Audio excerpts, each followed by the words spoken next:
Bonjour.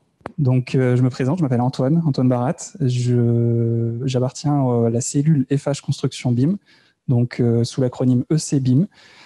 Et c'est une cellule qui est dédiée à la montée en compétences des salariés d'EFH et de toutes les autres entités avec lesquelles on peut travailler sur la notion du BIM. Donc avant de commencer déjà, on va parler d'un retour d'expérience sur la tour Hyperion. Donc vous avez peut-être entendu parler, c'est une tour qui a été récompensée d'un BIM d'or en 2019 pour la démarche. C'est-à-dire que le projet n'était pas encore lancé, on avait la première pierre qui avait été posée et on s'est posé la question de savoir si c'était intéressant ou pas de mettre cette tour à l'honneur pour un dossier sur le BIM d'or. La tour a été récompensée sur les 3 cas d'usage que je vais vous montrer. Donc je ne sais pas si on peut rapidement présenter un cas d'usage. Donc sur une démarche BIM, quand on va la mettre en place, on va recevoir souvent d'une maîtrise d'ouvrage un cahier des charges. C'est un peu ce document qui va donner la ligne directrice, et dedans, votre maîtrise d'ouvrage va un peu donner ce que eux souhaitent faire avec la maquette. On se pose toujours la question du pourquoi. Une maquette numérique, c'est pas forcément juste pour faire beau, c'est pas forcément juste pour avoir un beau modèle 3D. Il faut vraiment qu'il y ait des objectifs. Et la maîtrise d'ouvrage qu'on avait en face de nous à ce moment-là, c'était FH Immobilier. Donc ça allait, on connaissait déjà la maison. Et avant de s'étaler du coup sur les cas d'usage qui sont déduits des objectifs qu'on avait, je vais vous présenter juste une petite photo qui est un peu guider, on va dire, la démarche qu'on a mis en place sur Hyperion. Vous allez comprendre après par la suite. C'est une charpente bois qu'on avait repérée sur une grange qui n'était pas très loin de la tour Hyperion, justement, à Bordeaux. Et on voit sur la photo, alors je ne sais pas si on arrive à distinguer, mais on voit au niveau de la poutre et du poteau des petits symboles. Donc le symbole qu'on avait sur celui-là, je crois que c'est un petit rond, on a trois petites barres et un petit triangle inversé. Et de ce principe-là, on est capable de rattacher une poutre avec un poteau.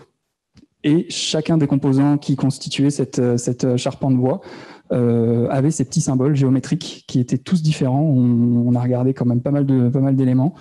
Et c'est de ce principe-là qu'on s'est dit, pourquoi pas mettre en place ce procédé-là avec une maquette numérique et le porter jusqu'au chantier. C'était ça la vraie valeur ajoutée. Les différentes contraintes qu'on avait sur cette tour, alors je ne vais pas présenter, je ne vais pas rentrer dans les détails, on est sur une tour qui fait partie d'un bloc, donc on a des bureaux, on a des logements et on a une tour d'habitation qui s'élève sur 17 niveaux. Le dernier niveau est en duplex et on a un noyau béton à l'intérieur avec tous les éléments structurels qui s'harmonisent autour de cette tour et qui sont en bois ou acier, ça dépend. Une des contraintes qu'on avait et qui va faire écho au premier cas d'usage, c'est l'hygrométrie et la tolérance au millimètre. C'est-à-dire que là, on sort du bâtiment classique, on n'a plus de bâche, on n'a plus de mur béton, on a vraiment des éléments qui sont fabriqués en usine, qui sont testés en usine et qui sont assemblés sur site. C'est-à-dire qu'on s'est rapidement rendu compte que si jamais on avait un poteau qui était mal positionné sur le niveau R+2 ou R+3, l'impact de ce centimètre d'écart allait avoir une répercussion assez importante sur les niveaux qui allaient se trouver en haut de la tour. Et la notion d'hygrométrie, c'est le fait qu'on ait des éléments en bois. Ces éléments en bois, c'est des éléments qu'on ne peut pas laisser sur site trop longtemps. En contact du sol, ça pourrit. Je vous apprends rien. Mais du coup, les éléments étaient livrés dans la semaine et posés dans la semaine. On avait une cadence de 1 niveau par semaine sur la tour Hyperion. Et pour pallier justement ces différentes contraintes sur ce premier cas d'usage, on a eu le positionnement en X, Y, Z. Donc ça, j'y reviendrai juste tout à l'heure. Et la vérification des assemblages structurels, qui a donné lieu au cas d'usage qu'on a appelé le cas d'usage contrôle qualité. Le second, site urbain et ouvrage plurimétier. Je parlais de bois, je parlais d'acier, je parlais de béton. On a beaucoup de corps d'État qui se sont croisés sur ce chantier-là. Et le fait qu'on soit en site urbain, on avait une toute petite zone de stockage. Donc à partir du moment où le composant était livré, il devait être posé dans la semaine. Et on en a déduit un cas d'usage qu'on a nommé le cas d'usage logistique, J'y reviendrai un peu plus en détail juste après. C'est un cas d'usage qui nous a permis de gérer l'approvisionnement, gérer la préparation, pardon, excusez-moi, et la pose de composants. C'est-à-dire qu'on avait, comme le petit symbole que je vous ai montré, un code barre qui était gravé sur chacun des éléments bois et qui suivait cet élément à partir du moment où le bureau d'études structure le créait via sa maquette numérique et à partir du moment où l'équipe chantier le déposait sur site. La quoi?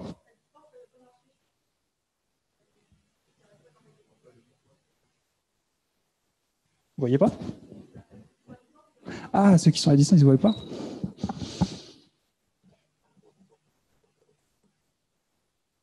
Allez, j'ai fait une bêtise. Vous me dites si vous avez des messages qui alertent que tout va bien. Et le dernier cas d'usage, c'est le cas d'usage du carbone. Donc, il faut quand même remonter à, allez, 3-4 ans en arrière sur cette tour au niveau des balbutiements. Donc, on a des solutions logicielles qui ne sont pas les mêmes qu'on a aujourd'hui, que ce soit des logiciels de modélisation, je ne vous les présente pas, on a Revit, Tekla et Archicad, et des logiciels qui permettent de retravailler le format IFC. Donc 3-4 ans en arrière, c'est un peu plus compliqué que ce qu'on a aujourd'hui. Et pour s'y faire, pour justement apporter un élément de réponse à cette problématique, on a le label E3, E+C-, pardon, donc E3, C2 qui avait été demandé justement par la région et par notre maîtrise d'ouvrage, et la maîtrise des choix en exé. C'est-à-dire qu'on a des poteaux qui étaient au départ en bois, qui ont basculé en acier d'un point de vue structurel. Il a fallu recalculer justement les émissions de carbone, rattacher les bonnes fiches FDES et les bons lots d'ACV aux composants pour vérifier si on était toujours dans les clous de ce label E3C2.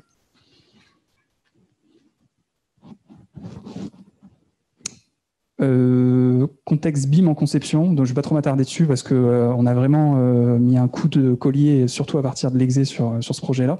Donc pour présenter un peu l'équipe, on avait un architecte qui est Jean-Paul Viguier, on avait un bureau d'études structure qui était Terrel pour la partie conception et on avait un bureau d'études techniques qui était CETAB. Ils ont travaillé de leur côté en maquette numérique, ça a été les balbutiements, c'est-à-dire qu'on a eu nécessité de replacer et de donner des bonnes indications de géoréférencement à l'architecte. Ça fera écho au contrôle qualité qu'on a vu tout à l'heure. Donc pour ce faire, on avait des documents classiques, on avait une convention, on avait le cahier des charges et on avait aussi une anticipation de la démarche avec toute une analyse qui avait été faite avec l'équipe d'Exé en amont. Un peu plus intéressant, c'est le contexte en exécution. Donc, on a une convention BIM Exé avec tout un tas d'annexes, que ce soit des annexes de codification. On parlait du code qui suivait la vie du composant pendant toute sa démarche de création. Ce code-là, c'est un code qu'on a mis en place au moment de la création de la convention BIM et de ces annexes-là. On n'a pas fait ça dans notre coin. L'idée, c'est quand même d'avoir un retour. Et c'était 3 cas d'usage qui ont la particularité de faire écho avec le chantier. Surtout la qualité, surtout la logistique. Ces cas d'usage, ce n'est pas des cas d'usage qu'on a mis en place et qu'on a montés pour une phase de conception et qui, à partir du moment où on devait basculer en exé, ont eu une césure et se sont arrêtés. L'idée, c'était vraiment d'avoir une continuité et d'avoir un vrai contact avec le chantier. Donc, cette convention BIM... Ouais. Ah merde. Qu'est-ce que je racontais? Oui, la convention BIM, du coup, n'a pas été montée juste par un BIM manager, elle a été montée avec les équipes chantier qui nous ont justement fait remonter leurs besoins et leurs attentes.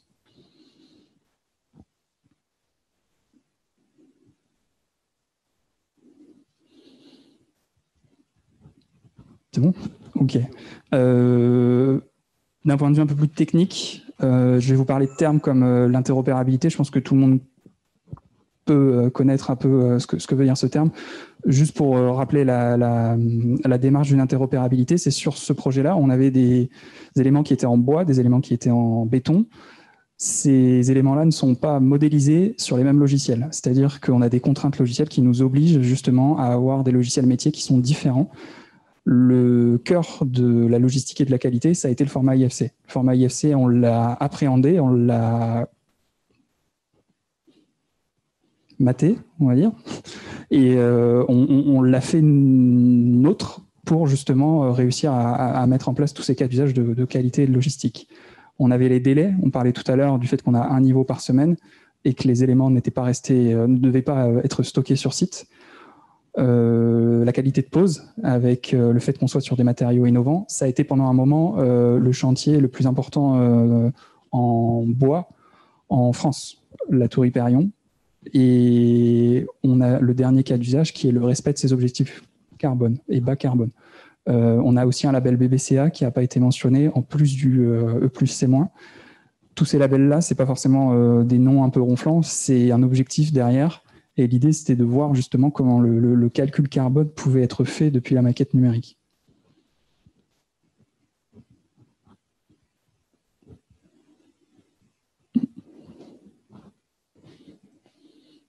Ah, c'est bon.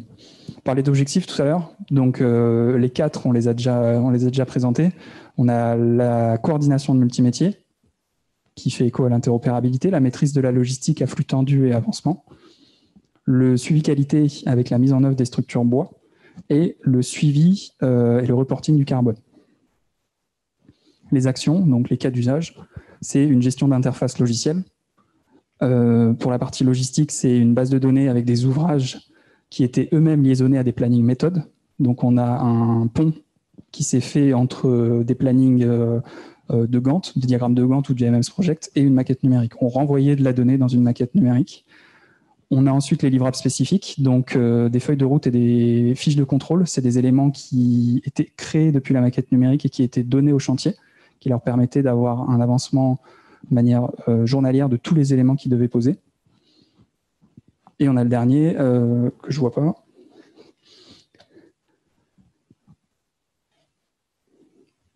Oui, qui est la définition de la méthode et les liaisons de logiciels pour le suivi et le contrôle itératif. Itératif, c'est être capable de prendre des décisions au bon moment. On parlait tout à l'heure des poteaux acier qui sont devenus des poteaux bois qui sont devenus des poteaux acier.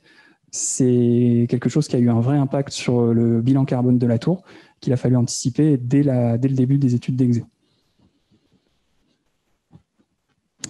Premier point, ça va être les interfaces outils. Donc avec un petit code couleur, je vous ai montré un peu les différents outils qui ont gravité autour de cette tour. En orange, on a la modélisation. Donc on a fait travailler des logiciels comme Revit, comme Tekla ou comme on a CADWorks aussi pour le bois.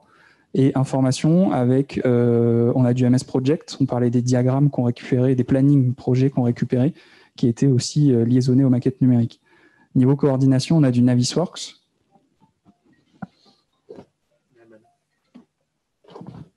Pardon. On a du Navisworks et on a BIM+, qui est l'outil justement qui a un peu montré la plus-value sur cet outil-là, que je vous présenterai tout à l'heure, et BIM 360, qui était notre plateforme collaborative sur laquelle on retrouvait un peu tous les dépôts de livrables en 2D et en 3D. D'un point de vue logistique et qualité,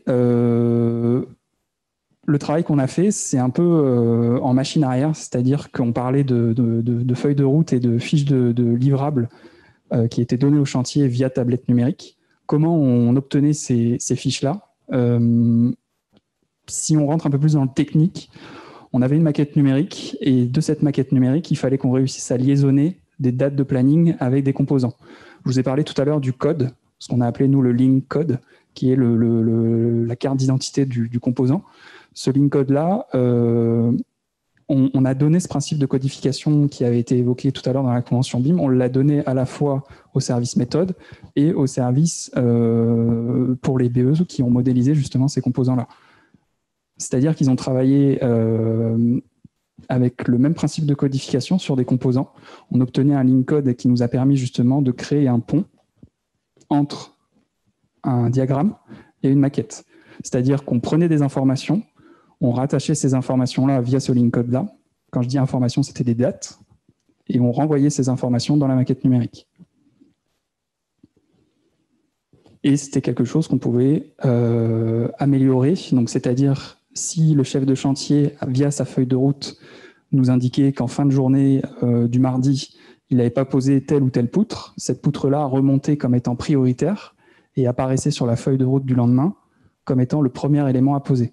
On parlait tout à l'heure de la tolérance et du contrôle qualité, c'est-à-dire que la tour elle a une forme de parallélogramme.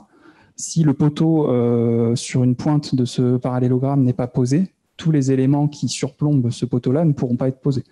C'est logique, mais il fallait justement indiquer au chantier ce nombre de pièces. Juste un petit nombre qui peut être intéressant, on avait plus de 1500 éléments bois qui se sont croisés sur le chantier. Donc on a des poutres, on a des poteaux, on a des languettes, on a des panneaux CLT de sol, et c'était plus de 1500 composants à gérer sur une tour de 17 niveaux. Ça, c'est ce que je viens un peu d'expliquer, mais façon diagramme, donc je ne vais pas rentrer dans les détails.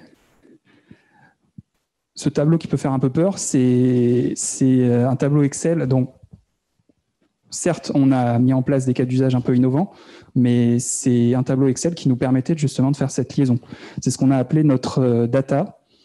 Ce tableau Excel récupérait des informations qui étaient extraites des maquettes numériques selon des templates. Donc, on travaillait avec les classes IFC, et dans ces classes IFC-là, on a récupéré dans la classe IFC BIM tel paramètre, BIM pour poutre en anglais, tel paramètre, tel paramètre, tel paramètre. Et donc, on avait automatiquement un tableau Excel bidirectionnel qui nous permettait d'intégrer ces informations-là dans ce tableau logistique. Sur le même principe, on avait aussi un tableau qui nous permettait justement d'aller récupérer de l'information chez la méthode. Et ensuite, on a des codes couleurs qu'on voit apparaître sur les côtés qui sont faits à faire en retard. Et ce tableau-là nous permettait de créer et de renvoyer les informations dans la maquette pour avoir, via des gabarits, les feuilles de route et les fiches de contrôle qui sortaient. J'en parle beaucoup, mais un exemple, c'est toujours un peu plus parlant. À l'écran, on a une feuille de route sur la partie témoin.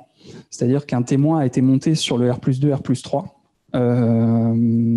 Feuille de route, c'est classiquement un fichier Revit avec un gabarit qui a été monté, qui a été mis en place, des filtres de couleurs. Et le fait d'avoir ce gabarit Revit qui peut marcher sur n'importe quelle machine, on avait simplement un fichier IFC qu'on appelait fichier IFC enrichi à charger dans le format Revit, et les feuilles de route se mettaient automatiquement à jour. Donc c'était un gain de temps.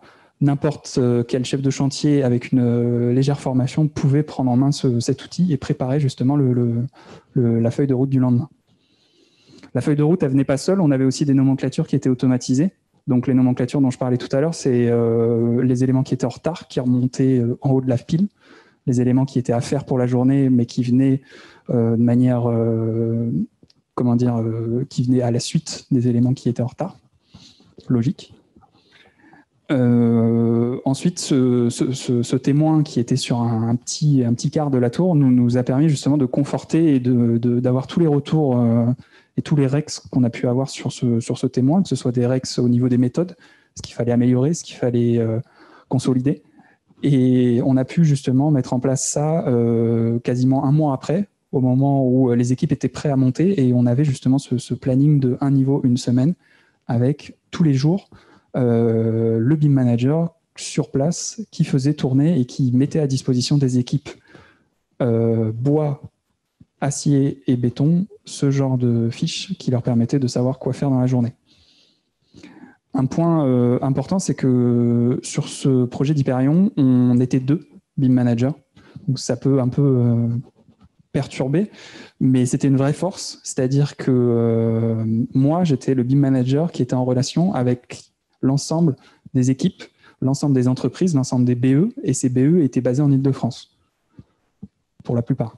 Et ensuite, on avait un BIM manager qui, lui, était beaucoup plus en lien avec l'équipe chantier, qui avait ce relationnel que moi, je n'avais pas, qui avait aussi un vocabulaire que moi, je n'avais pas, et qui était capable justement de présenter ce genre d'outils à l'équipe chantier qui l'a rapidement pris en main.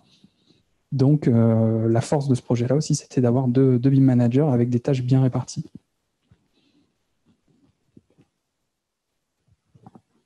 Bon, on peut passer, c'est pas... Par contre, ce qui peut être intéressant, on parlait de feuille de route. Ce que je vous ai présenté juste avant, c'était une feuille de route. Ce qu'on a à l'écran, c'est une fiche de contrôle. Je ne sais pas s'il y a un pointeur laser, mais... Ah oui. Ça, c'est le fameux link code dont je parlais tout à l'heure. C'est-à-dire que là, on est sur un poteau bois qui a une typologie 0,1. Donc, on en avait 2 ou 3. 0,1A. On est au niveau 0,3 et on se trouve entre la file A2 et A3 du bâtiment. Toutes les informations, on les retrouve quasiment ici. Ce qu'on donnait aux chefs de chantier, c'était la feuille de route que je vous ai montrée juste avant. En complément, sur leur tablette, ils avaient toutes les fiches de contrôle. De manière individuelle, chacun des composants avait sa propre fiche de contrôle. La première question qu'on s'était posée justement avec la mise en place de la convention BIM-EXE, c'est est-ce qu'on fait descendre la maquette au chantier, vraiment de manière imagée, ou est-ce qu'on leur donne plutôt un tableau où on trouve une autre manière justement de discuter avec eux. Avec une prise de température, on s'est rendu compte que justement la maquette s'était peut-être un peu anticipée. Donc on a réfréné justement nos ardeurs et on a trouvé une manière qui était justement d'avoir ces tableaux qui nous permettaient, via simplement des checkbox, d'indiquer si l'élément était posé ou pas. Et donc du coup, on avait un statut d'ouvrage qui était modifié. C'est-à-dire que si le composant n'était pas checké par l'équipe chantier, ce composant-là précisément ne passait pas en statut conforme et donc du coup apparaissait en urgent pour le lendemain.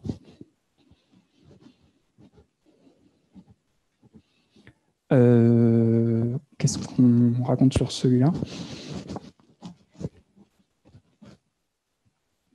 Ouais. Oui, ici, la logistique et la qualité, c'est important. Cas d'usage qualité, qu'est-ce qu'on a pu faire avec un cas d'usage de qualité? On parlait de vérification en X, en Y et en Z. Tout à l'heure, je vous montrerai une maquette sur le logiciel BIM+. En qualité, en termes de contrôle qualité, on s'est dit qu'il nous fallait de manière spontanée aller vérifier tous les 3 niveaux de la tour si les composants étaient bien modélisés, étaient bien posés, pardon. On a fait modéliser aux contributeurs structure des points hauts et des points bas. De ces points hauts et de ces points bas, on en extrayait les coordonnées en X, en Y et en Z. Donc, c'était important d'avoir une maquette correctement géoréférencée. C'est-à-dire que tous les éléments poteaux avaient un point haut et un point bas qui étaient également représentés sur l'élément physique. Donc, des petites cibles qui étaient gravées sur les poteaux en point haut et en point bas, au même niveau, avec le même écart, les mêmes cotes. Et ces cibles-là permettaient aux géomètres, tous les 3 niveaux, de venir contrôler par pas l'ensemble des poteaux, mais sur certains des poteaux du niveau, aller contrôler la pose. C'est-à-dire, nous, on avait des coordonnées en X, en Y et en Z qui étaient extraits de la maquette géoréférencée. Ces coordonnées lui étaient communiquées via le link code. On parlait toujours avec nos fameux link codes. Et ces coordonnées étaient contrôlées sur site. D'où le cas d'usage de contrôle qualité, tous les 3 niveaux. Au niveau du carbone, donc on avait des objectifs qui étaient le E3C2 et on voit le logo de ClimaWin sur le côté. C'était le logiciel de notre énergéticien. On s'est dit comment réussir justement à lui fournir ces informations. L'idée, c'était avant tout de modéliser le réel. Donc, lors de nos audits de maquettes, on s'est assuré que les maquettes qui étaient modélisées étaient conformes avec ce qui allait être posé sur site. Pas de poteaux et de poutres qui rentrent les unes dans les autres. Et ensuite, les quantités étaient extraites depuis ces maquettes-là. Ces maquettes, ensuite, les quantités ont été liaisonnées en fonction de leurs matériaux structurels à des fiches FDES. Fiches FDES, on a des numéros de fiches simples avec une base IGNES. On va récupérer les informations. Je dis nous, c'était l'énergéticien, qui ensuite nous communiquait ces informations-là. Et via le logiciel BIM+, on allait réécrire ces informations-là dans le fichier IFC. À titre d'indication, je ne sais pas si ça parle à certains, 790 d'émissions de CO2 par mètre carré en surface de plancher. Label BBCA, j'en ai parlé tout à l'heure, c'était en plus du E3C2. Petite présentation de la manière dont on fonctionnait justement sur le cas d'usage carbone. Donc, je n'entrerai pas plus dans le détail, mais on avait une définition des paramètres carbone et des règles de modélisation. Ce dont je parlais tout à l'heure, règles de modélisation, c'est s'assurer que la maquette représente bien le réel. On a une définition des unités fonctionnelles par typologie d'ouvrage, une définition des nomenclatures carbone. Donc, on avait des nomenclatures qui étaient insérées dans la maquette et qui représentaient justement pour les poteaux, pour les poutres, tous les paramètres qu'on souhaitait extraire et dans lesquels on souhaitait réécrire des informations. Le reporting du carbone par phase, c'est-à-dire qu'on a vu l'évolution de cette surface que je vous ai montré tout à l'heure, qui était notre surface, notre émission cible, en fonction de si on était en conception, si on était en pack, si on était en exé. Ces analyses carbone étaient transmises justement à notre énergéticien qui ensuite prenait des décisions.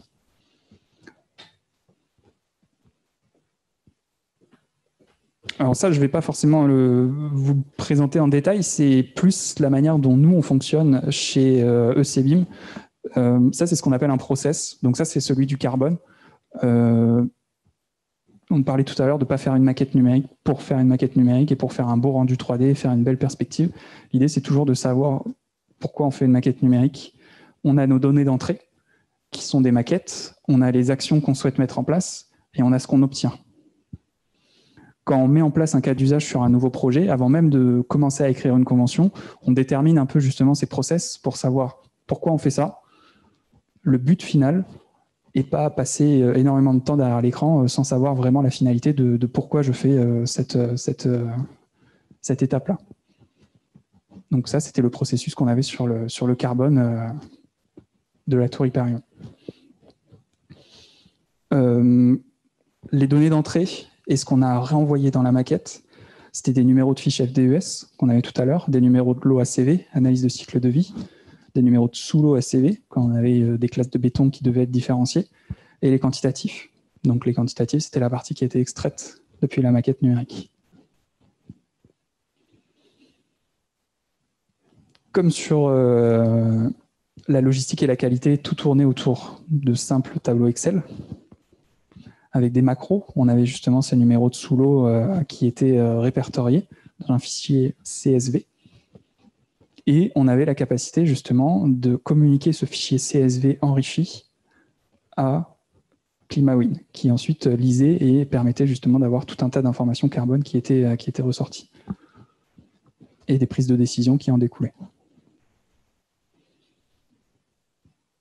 Les limites, parce qu'on en avait quand même quelques-unes, on ne peut pas forcément prendre pour argent comptant, là je parle principalement du carbone, les quantitatifs qu'on extrait, parce que même avec tout ce qu'on peut faire comme analyse et comme audit, on n'est pas à l'abri de passer à côté de quantitatifs erronés. On essaye justement et on commence à affiner en fonction des bureaux d'études avec lesquels on travaille, à avoir une liste noire, on va dire, des bureaux d'études qui ne prennent pas du tout en considération les règles de modélisation structure ou archi. Les murs multicouches, les sols multicouches, c'est aussi des problématiques sur lesquelles on n'a pas forcément de solution encore. Et le nommage des éléments en phase de DCE. C'est-à-dire qu'on a récupéré des maquettes archi sur lesquelles les lignes code n'étaient pas appliquées. C'était un peu plus compliqué de réussir à suivre ça. Bon, allez, quelques photos du coup, parce que c'est toujours intéressant de voir le montage et de sortir un peu la tête de la théorie. On voit un panneau CLT gruté. Donc, panneau CLT, c'est du crossed laminate trimble. C'est des morceaux de bois qui sont enchevêtrés. Là, on voit le chef de chantier bois. Donc, c'était à lui qui était la charge de nous indiquer quel élément était posé ou quel élément n'était pas posé. Je vous avoue qu'ils ne se baladaient pas avec leur tablette sur le chantier et qui nous pointaient dès que chacun des éléments a été déposé. Par contre, ils avaient une vision, eux, sur leur chantier. Ils étaient capables de nous dire en fin de journée, cet élément-là a été posé, cet élément-là n'a pas été posé, parce qu'il ne nous a pas été livré ou parce qu'on n'a pas eu le temps de le faire. On voit un panneau mob. C'est aussi un mur à ossature bois. C'est aussi un élément qu'on a intégré à la logistique et à la qualité. Donc, le panneau mob, c'est un panneau qui arrive tout prêt à être gruté, prêt à être monté. Et ce qui est intéressant, c'est aussi que nos BE ont joué le jeu jusqu'à la fabrication des composants. On parlait tout à l'heure que les poutres ou que les mobs ou que les languettes avaient leur ligne code qui était gravé directement sur le composant. Donc, on avait justement cette carte de visite qui suivait le composant de sa partie modélisation jusqu'à sa pose sur site.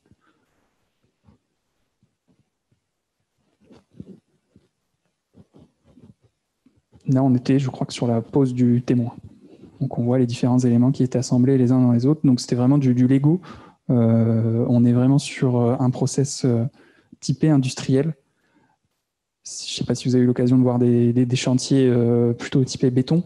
C'est pas forcément au centimètre près, mais là, on n'avait pas forcément de marge de manœuvre, on va dire. C'est-à-dire si on parlait tout à l'heure du contrôle de qualité sur le poteau qui vient juste en dessous, si ce poteau avait mal été posé ou avait été posé à l'envers, on avait des risques importants sur le retard qu'il pouvait y avoir sur ce chantier-là. Je vais juste vous montrer du coup une petite...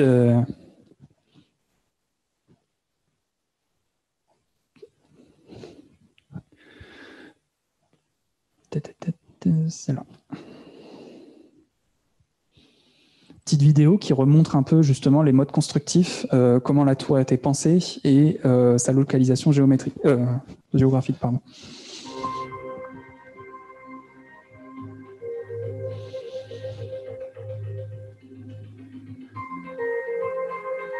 Donc on est en plein centre de Bordeaux. Je parlais tout à l'heure de la gare qui était juste à côté.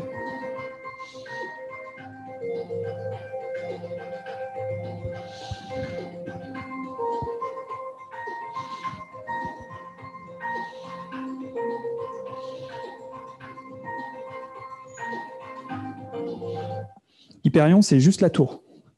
C'est pas l'îlot complet.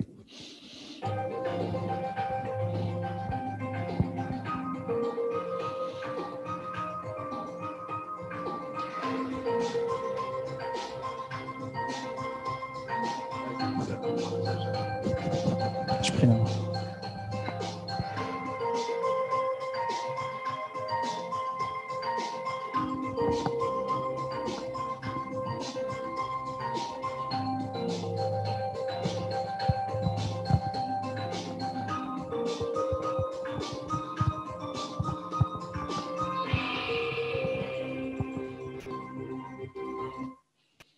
J'attire juste votre attention sur les balcons. Les balcons, c'est un peu aussi le micmac, c'est-à-dire qu'on a des balcons qu'on a appelés grands, moyens modèles, petits modèles. C'est des balcons qui ont aussi été intégrés dans le process de logistique, c'est-à-dire que le balcon arrivait monté complètement, mais il avait son code de repérage qui permettait sa pose sur site. Et on voit en rouge le noyau béton à l'intérieur de la tour.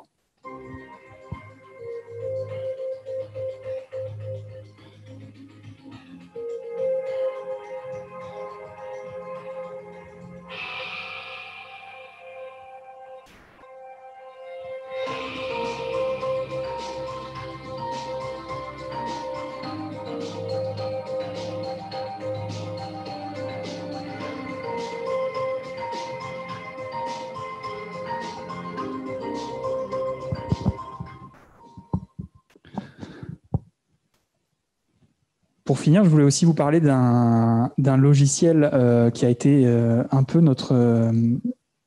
comment dire, un peu le point d'appui sur lequel on s'est reposé pendant toute la... non. C'est ça. Vous le voyez là-haut? Ouais, c'est bon.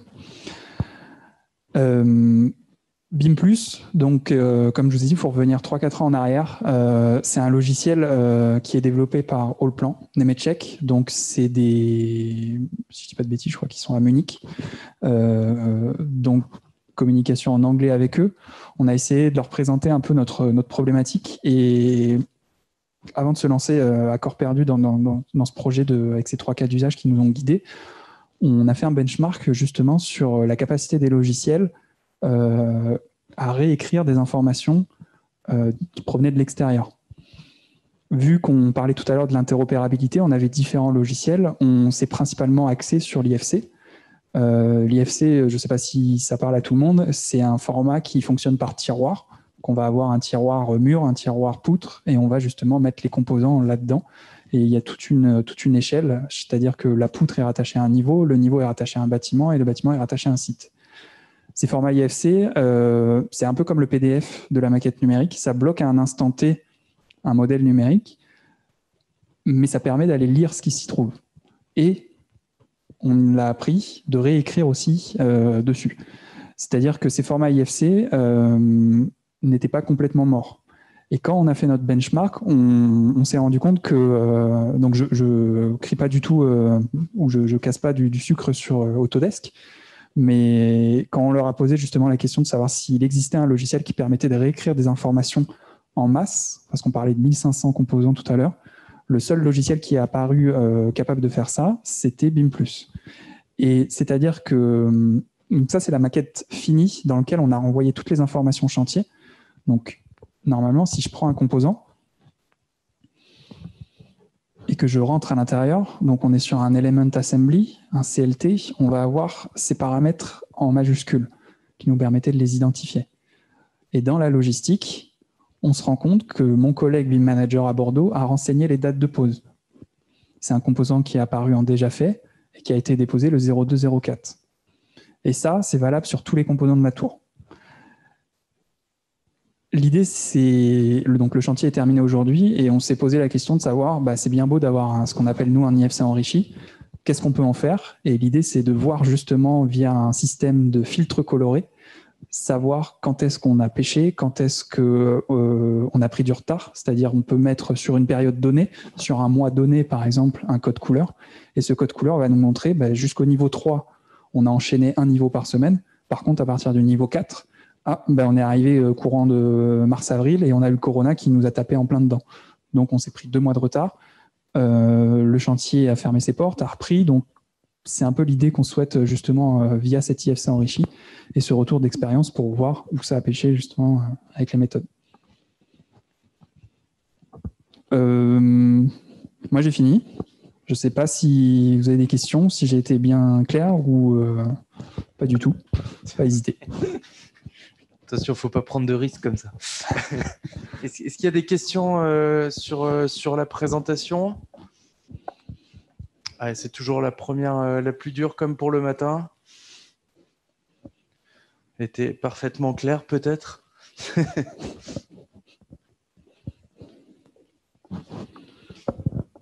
Oui, merci pour cette présentation. Bon, moi, je suis très content parce que vous avez mis en avant les formats IFC et vous avez démontré que, avec des interlocuteurs qui avaient des intérêts différents, du bois, du béton, de l'acier, vous avez avec des outils qui sont spécifiques, on arrive quand même à travailler, à échanger. Si vous n'aviez pas utilisé la technologie de la maquette numérique du BIM, est-ce que au niveau timing, au niveau organisation de chantier, est-ce que vous auriez été pénalisé? C'est un peu comme, on va dire, à la piscine, il faut bien se lancer une première fois et du coup, on cherche justement des projets pilotes un peu pour pouvoir s'exercer sur les maquettes numériques. Donc du coup, on connaît tous la courbe justement qui montre un coup de boost en phase de conception. On ne va pas dire qu'on a pu être pénalisé, on n'a pas dit justement que ça a eu une vraie plus-value non plus sur la mise en place des composants. Ça a permis d'ajouter principalement un visuel et un vrai suivi par une personne qui était hors du chantier sur la pose des composants avec le cas d'usage de logistique. Et le contrôle qualité, par contre, ça a été une vraie plus-value parce qu'on s'est rendu compte que l'archi était mal géoréférencé sur son projet. Donc, il nous a fallu retravailler et convaincre un architecte de redéplacer sa maquette. Je ne sais pas si vous l'avez déjà fait, mais on en perd des cheveux. L'architecte, une fois replacé, on a pu justement se géoréférencer. Donc, tous les acteurs ont un peu joué de jeu sur ça. Oui, je voulais savoir, alors merci, c'est vraiment très intéressant. 2 questions, une vraiment liée à votre présentation, un petit peu liée aussi à ce qui vient d'être demandé. Est-ce que vous avez eu moins de réserves que ce que vous pouvez constater habituellement par le fait d'avoir travaillé comme ça en BIM et en allant jusqu'au bout des choses, avec notamment cette histoire de fiche, de check là, sur le chantier qui était quand même très intéressante. Et deuxièmement, alors là, c'est un petit peu moins lié à votre présentation, mais moi, ça m'intéresse par rapport à la construction bois. C'est quoi les retours, si vous avez des retours des gens qui y vivent, et notamment sur la question acoustique? Voilà, comment est-ce qu'elle vit cette tour aujourd'hui? Alors, sur la première question, c'est... comment dire? Je vais plutôt commencer par la deuxième. Alors, au niveau des réserves, on s'est vraiment rendu compte que sur les premiers niveaux, on avait beaucoup de retard. On préfère jouer franc jeu, hein, je ne vais pas vous cacher que ça a pris pas mal de temps avant de se mettre en place. On apporte quelque chose de nouveau, on donne des éléments nouveaux. des tablettes. Les gars, ils nous ont regardé avec des grands yeux en nous disant qu'est-ce que vous voulez qu'on en fasse. Et sur les premiers niveaux, ça a pris pas mal de temps. Ensuite, on a eu à partir du niveau 4 et 5, c'est une routine. Donc, les gars savaient ce qu'ils devaient poser, ils savaient comment ils devaient le poser.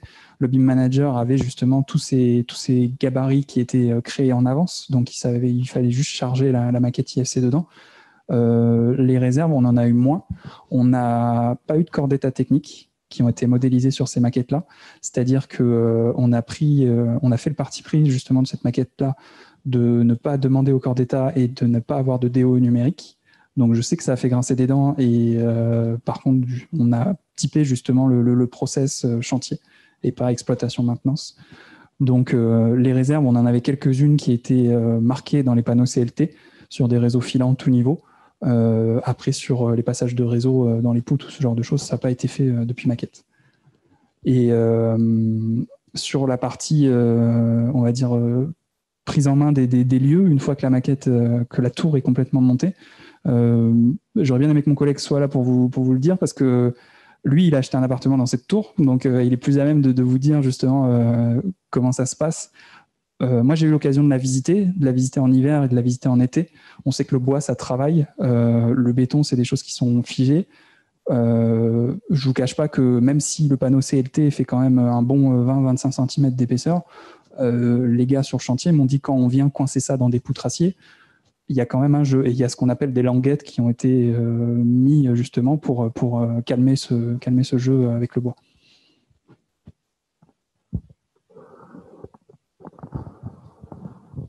Est-ce qu'il y a une autre question? Tu te grattes la tête.